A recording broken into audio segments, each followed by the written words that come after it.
Update sa e-boss at ease of doing business law. Ating pag-uusapan kasama si Secretary Ernesto Perez, Director General ng Anti-Red Tape Authority o ARTA. Secretary, magandang tanghali po. Magandang tanghali po sa ating lahat, lalo na sa ating mga nanonood sa programang ito.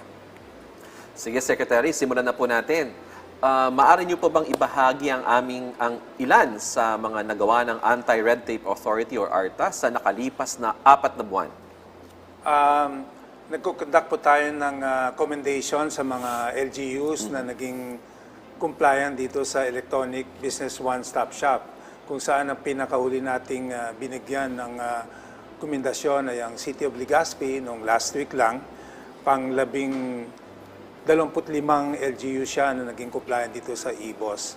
At for the next month and so, up to May, magkukomment pa tayo ng mga siyam na LGUs at patuloy yung ating pakikipagtulungan sa DICT at DILG na puspusan pa, at of course under the guidance of the Office of the President, Presidential Management Staff, na magkaroon ng talagang nationwide rollout upang ipatupad itong requirement na ito ng ease of doing business law.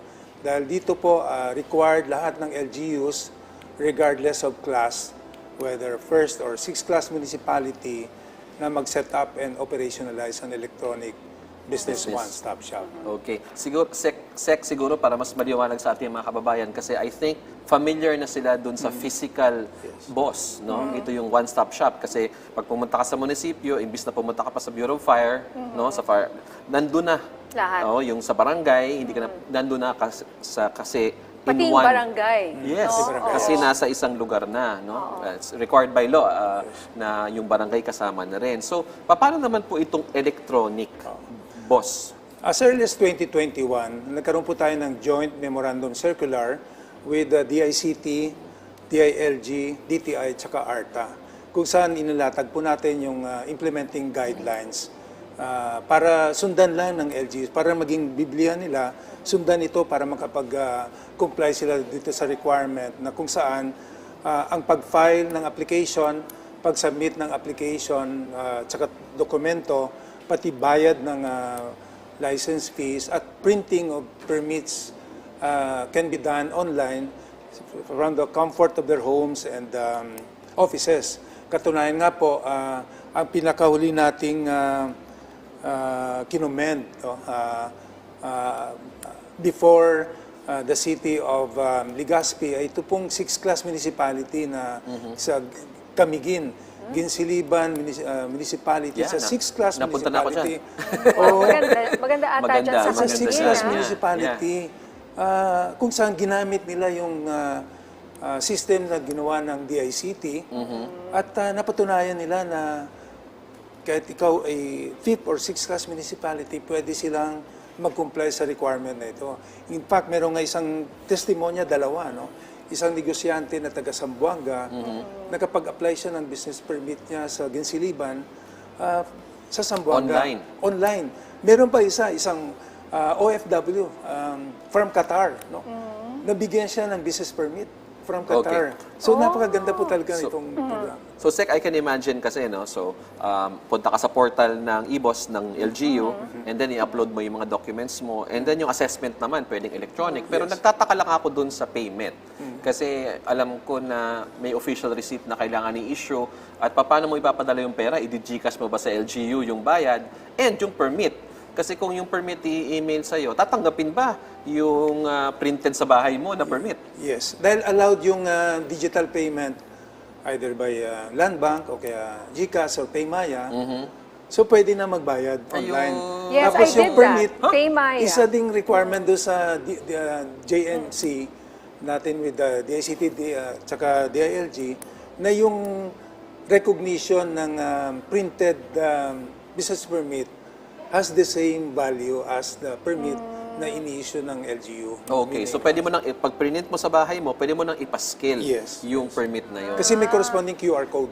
Oh, So madaling ma-verify QR anyone code. kung legitimate ba yan o hindi. okay. I see. Nagbayad ka na ba, partner? Great. Nagbayad Oo, ka na kasi through ano? kaya natutuwa ako dahil electronic na nga lahat ngayon. Ipabigay mo lang lahat. yung mga ano, parang ano lang siya, i-register mo lang siyang ganon. So, I don't have to go to, let's say, the Quezon City Hall, for example, para gawin ang mga ito. So, pati nga sa BIR, kunyari nagbabayad ako ng tax, Yes. pwede na rin sa ano, Paymaya. Pwede na Diba yung rin. accountant ko, sabi, bayaran niyo po sa Paymaya. Ganon, game. Diba? It's really convenient now. So, and if a 6th-class municipality, sabi nyo, I can do it, I'm sure the others should be able to do it soon, no? Yung iba po. Inyo pong, samantala ito, ibang usapin, tungkol naman po sa mga bagong Pilipinas Town Hall meetings. Maaari nyo po bang ibahagi sa amin kung ano at para saan po ang mga magiging bagong town hall meetings na ito? Naku, napakaganda din po ito. Sangayon sa direktiba ng ating Pangulo, Ferdinand R. Marcos Jr., na ang mga ahensya ng gobyerno ay mag-conduct ng bagong Pilipinas Town Hall Meeting. Inumpisahan po natin ito sa Tacloban noong March 14, 2024. First LGU na kung saan ang ARTA po ay nagkaroon ng Town Hall Meeting. Kasama po doon yung mga, lalo na yung mga barangay officials, at saka agencies at nagkaroon po ng palitan. Hindi lang to pag-orient sa kanila ng about the ease of doing business law, kundi makinig din po tayo sa kanilang mga concerns, kanilang mga hinaing at kanilang mga rekomendasyon. At sumunod po dito, nag-conduct tayo ng town hall meeting sa City of San Fernando noong March 18. Pampanga. Alright. At napakaganda dito dahil meron po doon isang barangay chairman, si Barangay Chairman Hison, kung saan sinabi niya na dapat wala ng politiko, dapat wala ng away-away para sa bagong Pilipinas magkaroon ng understanding. Isatabi muna natin ang politika para sa bayan. At can you imagine doon po sa San Fernando, hindi po sila yung mayor, vice mayor, tsaka yung mga konsyal, hindi po sila isang political party. Pero dahil sa DILG, ito po napakaganda ng role ng DILG, na-unite niya, na pagsama-sama niya sa isang stage, yung mayor, vice mayor, at saka mga konsyales, saka mga barangay chairman. So partner nyo ang DILG dito? Yes, of course. So, DICT tsaka DILG. Nakakatuwa naman na magiging regular na itong mga town hall meeting na to. Saan po yung mga susunod na pagpupulong? It will be buong bansa na? Ito lang nung last April 12, ginawa natin ito sa Legazpi, Bicol. Andun din mayor, vice mayor, mga barangay chairman. 60 out of 70 barangay chairman nandun. At hindi lang natin sinasabi about the benefits of the advantages of having or implementing the e-boss or the ease of doing business law. Mismo sila, sinabi nila yung mga concerns nila at kanilang mga rekomendasyon. Okay. Tapos, magkakaroon din tayo April 23 sa City of Baguio, sa Cordillera Region, Davao City, May 13, General Santos, May 15, sa LGU El Salvador City, May 21. At gagawin po natin itong nationwide kasi nakita natin yung magandang epekto. Hindi lang natin pinapaalam sa kanila yung mga programa, inisyatibo natin na maganda para sa ating pag-unlad. Mismo narinig natin diretso yung kanilang mga hinaing concerns at nagkakaroon tayo ng agreement. At mayroong agreement na isang tabi muna ang politika para sa bagong Pilipinas. May pagkakataon po ba na maaaring sumama ang Pangulo sa mga town hall meetings na ito? Napakaganda po yan. Lalo na meron tayong isang binabalak na malaking town hall meeting sa Mindanao. Kasama dito yung mga business leaders, the Philippine Chamber of Commerce and Industry. So hopefully, napakaganda po yan pag makasama natin ang ating Yes. Alam ko naman, Sec, kung gaano kahirap yung pag-implementasyon nito kasi ilang taon. Nung nasa DILG pa ako, nakakasama ko at that time he was Deputy Director General ng ARTA para i-encourage yung mga iba't ibang LGU na i-implement tong e-boss law together with NABLO, yung ating partner organization. So, sir, sa ngayon po ba, ilan na in terms of percentage sa buong bansa, ilan na yung nakapag-comply in terms of implementing this e-boss law? Mabigat kasi yung requirement, yung 4 requirements na end-to-end process. So, kahit na nag-report sila sa DILG na fully automated na sila, binabalidate ito ng ARTA sang-ayon doon sa JMC that we signed. And so far, ang na-validate pa lang natin ay 25. Okay. At for this month and the next month, merong mga siyam na schedule for commendation. Kailangan po talaga ma-validate at malaman natin na compliant sila doon sa apat na functionalities na binanggit ko kanina. Yes. So meron tayong commendation, sir, para sa mga nagko-comply. Paano naman sa mga hanggang ngayon di pa rin nagko-comply? Meron bang karampatang penalty mula sa ARTA yung mga Alam mo yan? to, Yusek, Jan, no, na kapag ang mga LGU nalaman nila na itong LGU compliant na, Yes. sila mismo may encourage. Okay. Kagaya nung ginawa nating komendasyon sa Hasaan, sumunod na yung Tagaluan. So, nakaschedule na sila for commendation. Ganun din sa Cavite. Nung nagbigay tayo ng commendation sa Carmona, ito pong Naik, susunod na natin to. Tapos sa Laguna, sa Binyan, at sa Calamba, susunod na rin natin to. So,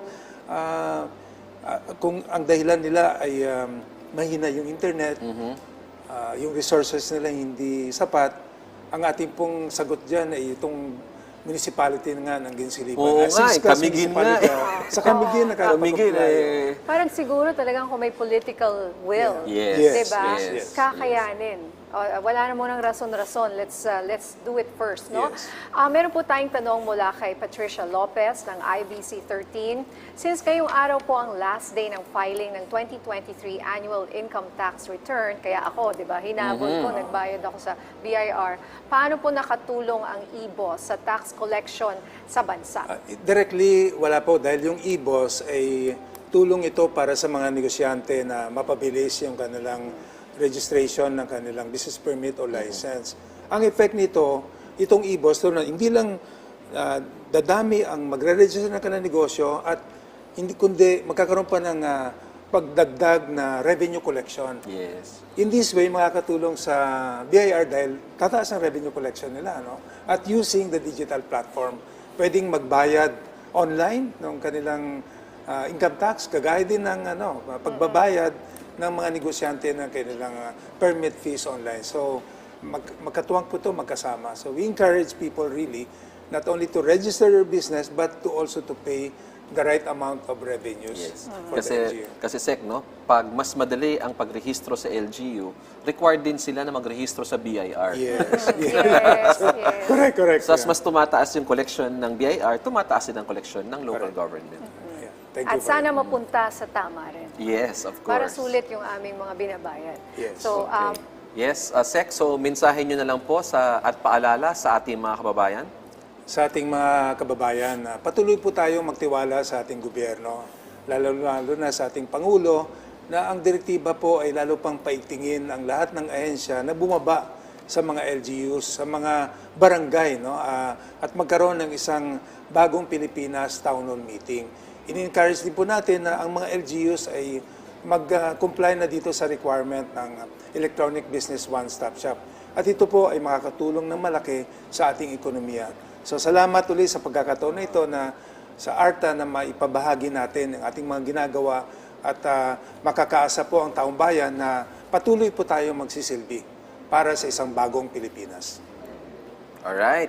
Maraming salamat po sa At inyong meron din po oras. akong appeal no, sa ating Okay. mga taong bayan. Kung meron po kayong reklamo, concerns about red tape and corruption, dahil sinasabi natin Pangulo, to replace red tape with red carpet, kayo po ay tumawag sa hotline ng ARTA, 12782, o kaya sa 8888, o kaya mag-email sa complaints@arta.gov.ph. Okay, so Sec, itong 8888, sa inyo na ba ito? Ay, hindi, meron tayong Memorandum of Agreement with the Citizens Complaint Center sa Office of the President. Okay. Kung saan pag ang reklamo ay concern ay ARTA-related or red tape-related, ibabato po nila ito sa ARTA at ang ARTA mag-imbestiga pag ang ahensya ay hindi tumugon doon sa requirement na mag-respond sila doon sa concern or complaint na ibinato ng complaint center sa government agency. Alright.